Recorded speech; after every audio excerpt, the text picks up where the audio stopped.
Hoo-ha! Good morning, everyone. I thought maybe today I would discuss a little bit about uh,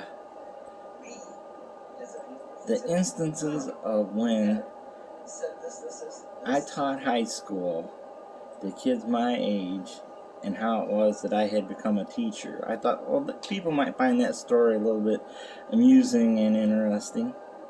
So here's how this all came about. Because, one day I was thinking, that is kind of an interesting story, and people usually find that rather amusing.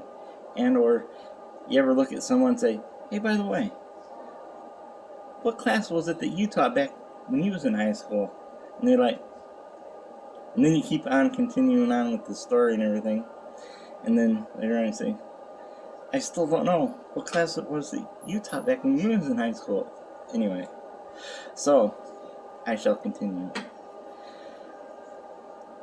When I was younger, we didn't used to have a swimming pool at the Bradley Rabonus Community High School. And my mom, she was really big into going to all the PTA meetings and all this and that and things of that nature. And it was really up on the kids' education, going to all the teachers' meetings and all those things. And she was really an involved parent, obviously. So she said one day, if ever I have a problem with any of the teachers or the administrators or anything, I just go and I talk to them and I explain to them what it is that they and I are having a problem with. And if I need to, I'll take it out in front of the whole board and everybody else, and we'll just stand there and we'll discuss it. And so I thought, she said, you can do that too. And I said, yeah, I can. Sure. So anyway, one day when I was a sophomore, they were building, I was even younger than that probably, but I started going and swimming at the YMCA pool on their swim team, and all the best swimmers from around the area all swam on the YMCA swim team. And all that time, throughout the years for a long time, everyone belonged to the Y. And we would go and hang out there. We'd play ping pong, pool, swim. We were part of the Young Kids Association and all that, leadership association and all kinds of things, We just had a blast at the Y. And my best friend Walsh, John Walsh, they were twins, and me and May, we were twins, and we all hung out together, and we would, play together and have fun together and everything else. One of the funnest things that we used to love to do was to do can openers on the diving board, and you would clasp a hold of your knee, lean back, and pop the water up onto the ceiling. We would do it hundreds and hundreds of times, get people wet all over the place. And during this time, we would, not only had we learned to be top swimmers, but we would get jobs at the Y, or we would teach swim lessons, or we would lifeguard, or we would do all kinds of various different things. We could teach swimming, we could teach lifeguarding, and all kinds of things like that. And so then by the time I got into high school, they had built this really big, super nice pool that could extend this way to make it longer into meters, this way to make the diving pool area bigger, because they had a 3-meter board and then the smaller boards closer to the ground. So anyway, I used to take in during the times in between when everybody would have to take a rest during the summertime, when all the kids were there and everybody was there, and I used to teach swim lessons and lifeguard and all that. And all those lifeguards, we would get up on there and we would do this dive, inwards 1.5s, and all kinds of various different dives, And it was rather kind of interesting and funny in a way. And I would do these can openers, and I'd pop the water up all the way up into the ceiling. This is a brand new building, and it's fairly decently high, I suppose they thought it was anyway. I don't know why. So Mr. Mass, the head guy there, he goes, "You need to stop doing that." And I said, "Why?" He said, "It's all brand new. You're not supposed to be able to do that." And I'm like, "Why not? You can do that, right?" And he goes, "Well, yeah." And I said, "Well, all the rest of them can do that, right?" And he goes, "Probably. And I just don't want them to all know that they can do that. Then they'll be trying to do it." And I said, "All right, look. You guys were told that we were coming. We all hung out at the Y. You knew that was one of my favorite things to do of all time, because I used to do it all the time at the YMCA. I would do can openers, pop it up, and all the kids and everybody else thought that was hilarious and funny. So did I. Because why would it be that low? Is this not true? Is this not so?" And so, Mr. Mass goes, "All right, please don't do it anymore because it's not good." Alright, made me mad. So then I went out and told all the other kids, "This is how you do this, alright?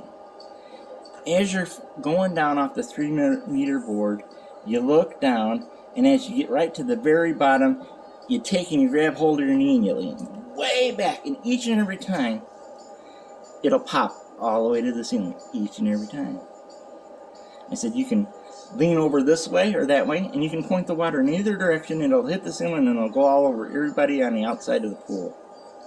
However, whichever way you want it. If you turn around in midair and go that way and watch as you're going down, it'll do it that way too." So, anyway, I don't know if they ever could figure out how to do it or not, because it just aggravated me, so I never even played around with that anymore. So, in my senior year, I taught the special needs kids, all of them, how to swim for my senior PE grade.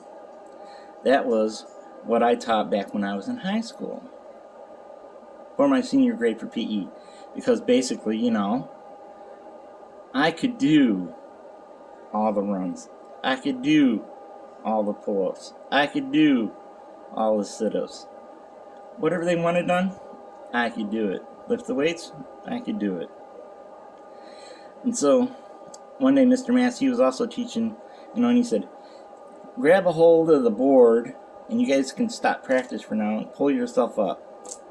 So I reached up, and I almost did it the first time, but thereafter, I could reach up with one hand, pull myself up, and jump, and then, from then on, once everybody seen all that was possible, they too could do this as well.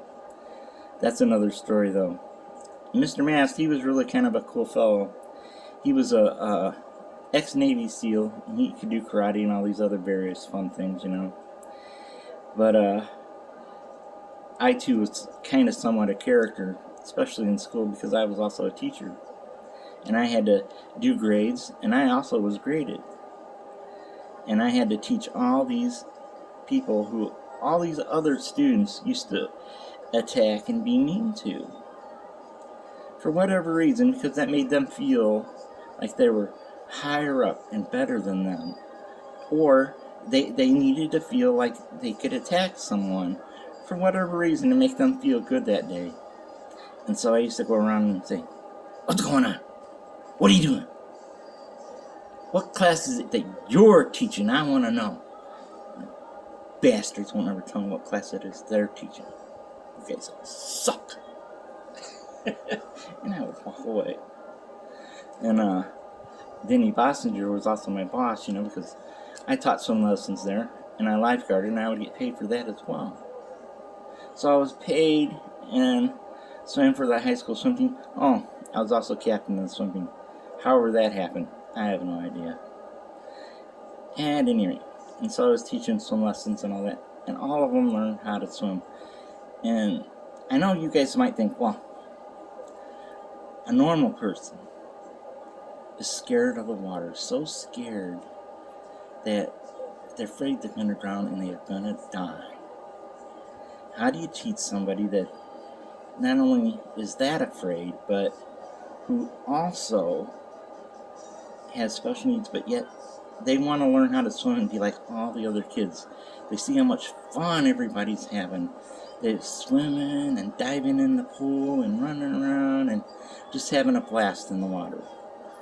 And so you have to begin, and you have to start slowly, and you have to be kind and figure out how it is that you can create this in their own minds, that they know and have assurance and know that they can do this. Everybody can. And to push that fear aside and gain the confidence and know that they can do it. So basically, one of the things that I was wanting to say was, well, look, think about that for a minute. My mom told me, that, and I had said that to Mr. Mans too. I said, my mom told me that you guys knew we were all coming. And that's why, one of the reasons why you guys built the pool. Why did you build it so short? Because you knew we were coming, and this was one of our most favorite games. And I said, you know what? I should go in front of the board, and I should talk to them about this, because this kind of makes me mad. I'm sure it'll make Mom mad when I talk to her about it. And he thought about it for a minute. Well, just don't do that no more. So anyway. And then I was talking to the other people, and it was just kind of a funny story, I thought. And every once in a while, I'll go around the corner, and people will be talking and say, come on, you guys. What class are you teaching? I can't figure it out. None of you guys, well, tell me what class you're teaching. You guys all suck. And so, what's funny was, everybody in school, basically, for the most part, knew who I was. Everyone. And, the stoners got along with me. The jocks got along with me. The cheerleaders got along with me. The choir got along with me. The people in band got along with me. I mean, even, let's say, the special needs kids, they got along with me. One of my best friends, John Welsh, he was in the special needs classes. And I said to Ma, Ma, John is in the special needs class. She said, don't worry about it, Ray. It's fine. He just needs a little bit more closer attention in certain aspects of what they're teaching, and he's going to catch back up, and it'll be just fine. Don't worry about it. He's doing good in that. And I said, okay, Ma. And then one day I asked Ma, I said, I read this book about Feynman. They say that he was a genius, and he could just, when he was in school, he couldn't keep up with the teacher talking and taking notes and all that, and then he would spend all that time studying and re-going over all the notes and everything. And instead of doing that, he would just sit there in class, listen to what the teacher was saying, and invariably, he would be able to pass all the tests from there on out, because all he had to do is sit there, pay attention, and he would pass each and every time. And having spent all my, a couple hours in the morning or however long swimming with my face down in the water for hours, and then after school several hours with my face down in the water swimming back and forth mile after mile, and then after that go grab a couple of walkers, then go spend another couple hours swimming at the Y swim team, and one would get the idea that I spent a lot of time in the water, and being able to just swim and be able to